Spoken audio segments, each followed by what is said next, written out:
আজকে একটি বিশেষ সূত্রের মাধ্যমে গোপন সংবাদ পেয়ে বহরমপুর থানার পুলিশ, আমাদের যে বহরমপুর থানার অন্তর্গত গির্জাপাড়া খাগড়ার ওখানে অসীম সরকারের বাড়িতে একটি তল্লাশি চালায়।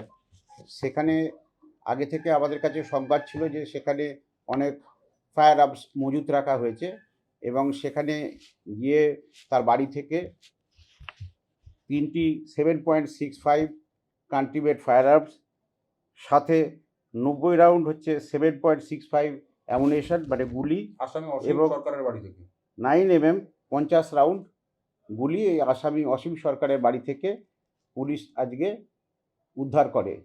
এবং অসীম সরকারের যে স্ত্রী টুকু সরকার, ওনাকে আমরা গ্রেপ্তার করি এবং ওনার বয়ানের মাধ্যমে যেটা জানা যায় যে আরও দুজন ওইখানে পালিয়ে গেছেন এবং আমরাও দেখি দুজনকে পালিয়ে যেতে। টুকু সরকার যেটা জানিয়েছেন যে ওই দুজন যিনি পালিয়ে গেছেন তাদের মধ্যে একজনের নাম পাপাই ঘোষ, যার বাড়ি কুঞ্জঘাটা, এবং আরেকজন ওনার স্বামী, যার নাম হচ্ছে অসীম সরকার। তাদেরকে এই টুকু সরকারকে আমরা আজকে কোর্টে প্রডিউস করছি এবং আমরা 10 দিনের জন্য পুলিশ হেফাজতে আমরা নিচ্ছি। এরকম আমরা প্রিলিমিনারি পেয়েছি, আমরা এটা তদন্ত করছি। অসীম সরকার কি করতো, পেশায় কি? অসীম সরকার ওই পপাই সরকারের অ্যাসোসিয়েট, এবং পেশায় কি সেটার জন্য আরো আমরা বিস্তারিত যাচ্ছি।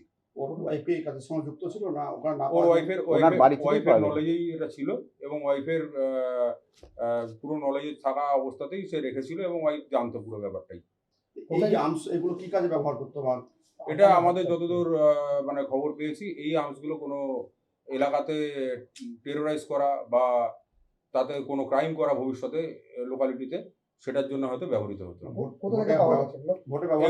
এগুলো আসামি অসীম সরকারের বাড়ি থেকে পাওয়া গেছে। আর এইগুলোর ভিতরে যেগুলো আছে, ডেসক্রিপশনটাগুলো আমি বলে দিই। যেগুলো আছে সেগুলো কন্ট্রাব্যান্ড আর্মস অ্যাক্টের মধ্যে, আর্মসের মধ্যে পড়ছে। তার মধ্যে 3টে পিস্তল পাওয়া গেছে, যেগুলো ইম্প্রোভাইজ পিস্তল 7.65, 4টে কার্টিজ পাওয়া গেছে, 90 রাউন্ড আমাদের 7.65 মিলিমিটার বোরের ইয়ে পাওয়া গেছে, কার্টিজ পাওয়া গেছে। ওটা ইয়ে পাওয়া গেছে, কি বলে, না ম্যাগাজিন পাওয়া গেছে। আর 50 রাউন্ড 9mm বোরের কার্টিজ পাওয়া গেছে। তো এইসব জিনিস বাড়িতে মজুদ রাখার জন্যে এবং কোনো হয়তো ক্রাইম করার উদ্দেশ্যে এগুলো রাখা হয়েছিল। সেই জন্যে আমরা ওখান থেকে যে ছিল, যার নলেজে রেখে গেছিল, তাকে আমরা গ্রেপ্তার করেছি এবং মহিলা পুলিশের সাথে নিয়ে গেছি। আর যারা দুজন পালিয়েছে বা আরও এর সাথে কারা জড়িত, এটা আমরা দেখব। এটা আমরা বলতে পারবো না ভোটের জন্য কি ভোটের জন্য নয়, তবে এটা নিশ্চয়ই এগুলো সমস্ত বেআইনি অস্ত্র। এটা নিঃসন্দেহে কোনো মানে বেআইনি কার্যকলাপের সাথে জড়িত থাকতে পারে বা বেআইনি কার্যকলাপে লাগতে পারে বলেই এটা মজুত করা হয়। বাড়ির মধ্যে মাটিতে পোতা ছিল না, মাটিতে পোতা ছিল না। আমরা যেটা পেয়েছি এটা একটা বাকেটের ভিতরে রাখা ছিল এবং বাকেটের ভিতরে আরো পলিথিন নিয়ে করে কভার করে রাখা ছিল।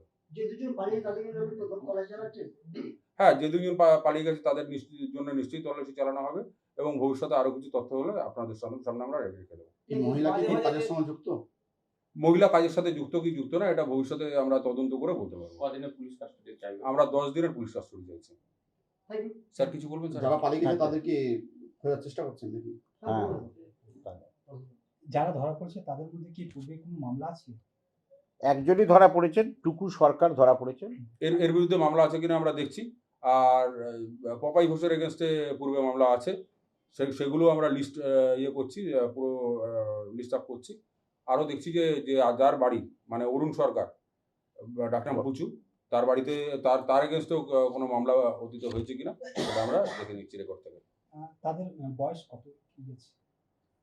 যিনি অ্যারেস্ট হয়েছেন টুকু সরকার, ওনার 33 বছর বয়স, আর ওনার স্বামী অসীম সরকার, ওনার বয়স 37-38 মতন হবে, আর পাপাই ঘোষের 40-42 এরকম হবে।